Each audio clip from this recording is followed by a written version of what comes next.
Tingnan nyo guys yung itsura nito. Oh. Poodle at saka chihuahua.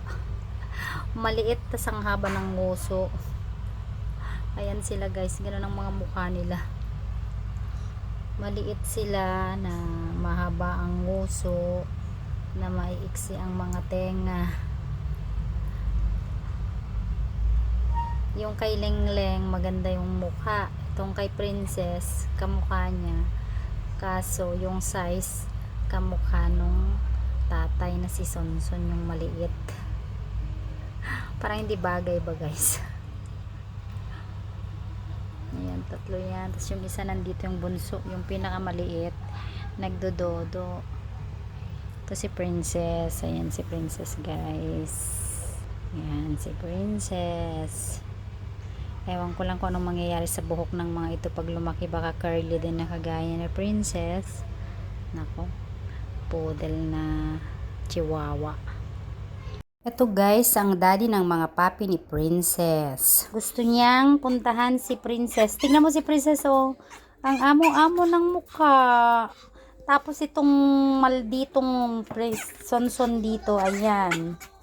Masyado na po siyang obsessed kay Princess. Ayan, tingnan nyo naman ang itsura ni Princess mga guys.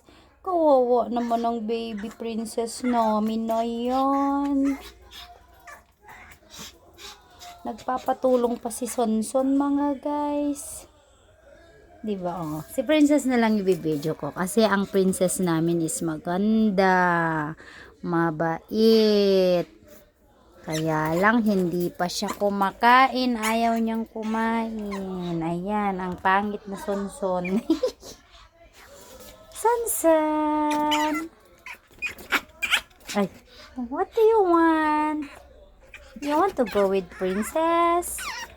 No, that's enough. Okay, because Princess is so angry. Don't want to play with you. Enough. Okay?